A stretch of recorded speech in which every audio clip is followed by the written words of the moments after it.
आइए दोस्तों, आज हम लोग शुरू करते हैं एक नया टॉपिक जिसका नाम है दाब अर्थात प्रेशर। प्रेशर जो होता है वो अक्सर हम लोग सुनते हैं कि प्रेशर लगाते हैं। तो आखिर ये है क्या?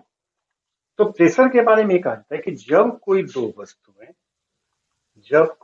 वस्तुएं जैसे ये M1 है और ये M2 है, जब कोई दो वस्तुएं एक दूसरे के साथ कांटेक्ट में आती हैं, एक दूसरे के संपर्क में आती हैं, तो कहीं ना कहीं से एक दूसरे को छूती हैं, अर्थात एक दूसरे को पर फोर्स लगाती हैं, बल लगाती हैं। और जितनी दूर की सतहें उनके आपस में कांटेक्ट में रहती हैं, संपर्क में रहती हैं, केवल उन्हीं सतहों पर बल का मान भी निरूपित किया जाता है। तो ये हम लोग कह सकते हैं कि प्रति एकांक क्षेत्रफल पर लगने वाले बल को दाब कहते हैं। प्रति एकांक क्षेत्रफल पर लगने वाले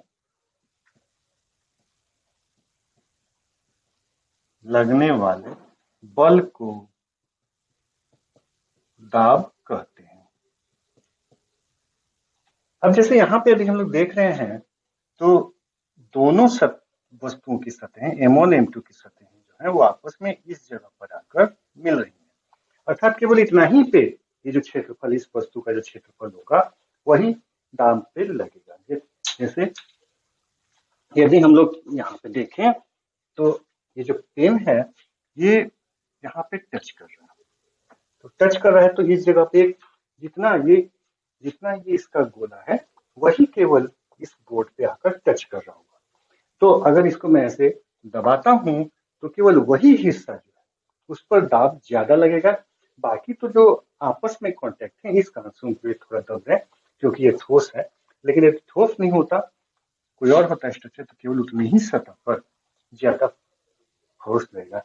उसी तरीके से जैसे वो, तो यहाँ देखिए मेरे हाथ पे उंगली से मैं यहाँ पे दबा रहा हूँ, तो जिस हिस्से को दबा रहा हूँ केवल वही हिस्सा जो है हमारे हाथ का वो अंदर की तरफ प्रेस हो रहा है, अर्थात जितने बल से मैं दबा रहा हूँ इस एरिया पर, इस क्षेत्रफल पे, वही पर केवल दाब महसूस हो रहा है, अर्थात प्रति एकांक क्षेत्रफल पर लगने वाले बल को दाब कहते हैं। तो इस प्रकार से दाब की जो परिभाषा होगी, प्रति एकांक क्षेत्रफल पर लगने वाले बल। अब यदि हम लोग बल को देखें तो इस बल का बल हो गया, और क्षेत्रफल को, बल को हम लोग किससे लिखते हैं? न्यूटन से, और क्षेत्रफल को हम लोग एरिया से लिखते हैं, मीटर स्क्वायर से लिखते हैं। तो और दाब को हम लोग प्रेशर से लिखते हैं। तो इस तरह से कर सकते हैं कि दाब जो है वो न्यूटन प्रति मीटर स्क्वायर, इसका जो SI मात्रक है वो होता है। लेकिन क्योंकि इसकी खोज सर्वप्रथम पास्कल महोदय ने की थी, इसकी खोज की थी पास्कल ने, PASCAL, पास्कल ने इसकी खोज की थी। तो इनको ऑनर करने के लिए, इनको सम्मान देने के लिए दाब का जो SI यूनिट है ये पास्कल रखा गया है।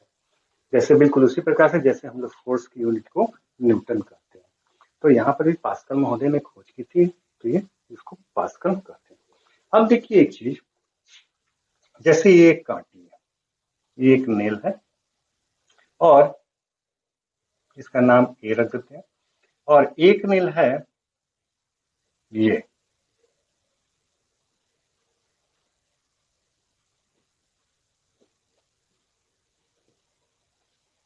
अब यदि इन दोनों नेल के बारे में विचार किया जाए तो ये जो नेल है ये पतला है, छोटा है, लेकिन ये जो है मोटा है, और इसकी फिर भी जो पॉइंट है ये तो दोनों के पॉइंट बराबर है। अब यदि हम लोग कहें कि हम लोग को दीवार में लगाना है, तो जब हथौड़ी लगाएंगे तो हथौड़ी जो होगा वो हो सकता है कि इससे बड़ा हो, छोटा भी हो सकता है।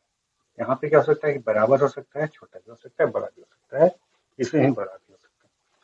यदि हथौड़ी एक ही साइज का है तो यदि यहाँ पे ये बाहर निकल जा रहा है तो जो कांटेक्ट आएगा उस फोर्स को ये कम लेगा, जब जबकि ये ज्यादा कांटेक्ट के कारण ज्यादा फोर्स लेगा, और ज्यादा फोर्स लेगा तो ये जो कांटे है वो बहुत तेजी से अंदर प्रवेश कर जाएगा।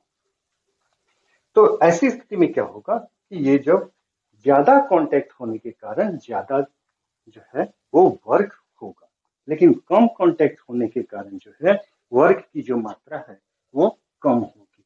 और इस प्रकार से जो है कि दाब कम महसूस होगा यदि एरिया हमारा कम कवर किया जाता है। तो अब एक और टर्म आता है प्रणोद।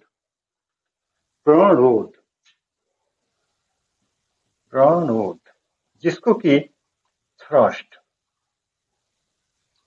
ये क्यों बता रहे हैं? क्योंकि अभी आगे जो हमारा टॉपिक होगा उसी पर निर्भर करता है। तो ये भी जो है, ये भी क्या कहता है कि प्रति एकांक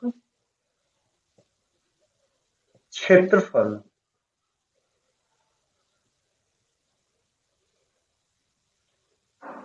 प्रति एकांक क्षेत्रफल, लेकिन यहां पे क्या है, लंबवत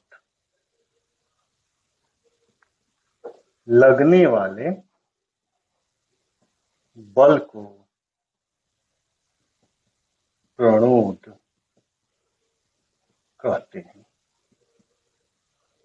अब यहां पर यदि हम लोग देखें तो बात वही है, और निकल के भी क्या आएगा, तो प्रणोद का यदि हम लोग करते हैं तो यहां पर भी ये निकल कर आता है बल बटा में क्षेत्रफल, और ये भी निकल कर क्या आएगा, न्यूटन मीटर स्क्वायर। ये हो जाएगा थ्रस्ट। तो ये भी सेम उसी तरीके से आ रहा है। अब सवाल उठता है कि दोनों में आखिर अंतर क्या होगा। यहां पर देखिए एक शब्द जुड़ गया है लंबवत, ये लंबवत, क्योंकि ये क्या होगा, जो दाब है वो किसी भी दिशा में होगा। अगर ये जो वस्तु है वो हो सकता है कि इधर भी लगाए, इधर भी लगाए, इधर भी लगाए, इधर भी लगाए, इधर भी लगाए, और किसी भी दिशा में ये बल लगा सकता है। जबकि प्रणोद जो होता है वो हमेशा लंबवत, सतह के हमेशा लंबवत ही ये लगाया करेगा, दाब पे बल लगाया करेगा। तो जब कभी भी लंबवत बल लगे तब वैसी स्थिति में दाब का एक स्पेशल नाम हो जाता है प्रणोद। जबकि ये जो है, ये हवा, हम लोग टायरों में हवा भरते हैं तो ये अपनी दिशा जो है कि चारों तरफ लगाते रहती है। पानी कहीं पे रखा हुआ है, पानी रखा हुआ है किसी बर्तन में, तो ये नीचे भी लगा रही है, ऊपर भी लगा रही है, दाहिने भी, बाएं भी, आगे भी, पीछे भी, सब जगह। जबकि यदि किसी दो वस्तु को आपस में रख दिया जाए तो ये केवल नीचे ही लगाएगी और ये वस्तु केवल ऊपर ही बल लगाएगी। तो जब ठोस होते हैं उसमें प्रणोद होता है, जबकि जो द्रव्य या गैस होते हैं उसमें जो है दाब हम लोग महसूस करते हैं। लेकिन यदि द्रव या गैस को हम लोग ठोस में बदल देते हैं तो वहां पे प्रणोद वहां भी लगता है, और यही जो है रॉकेट में इस्तेमाल किया जाता है ठोस करके, तो वहां पे उसका नाम हो जाता है प्रणोदक। आप लोगों ने सुना होगा प्रणोदक, तो यही है जो कि जब कोई जलने वाली वस्तु जिसको फ्यूल कहते हैं, जब कोई फ्यूल ठोस रूप में बदल दी जाए और वो किसी यंत्र में इस्तेमाल की जाए तो ऐसी स्थिति में उसका नाम प्रणोदक हो जाता है। तो बस दोनों में इतना ही अंतर है कि जब कहीं पर भी लगे दाब और केवल लंबवत लगे तो प्रणोद। तो ये था हमारा दाब और प्रणोद। ठीक है दोस्तों, यदि आपको अच्छा लगा हो तो लाइक और सब्सक्राइब करें, देखते रहें Sinha science teaching. Okay, thank you.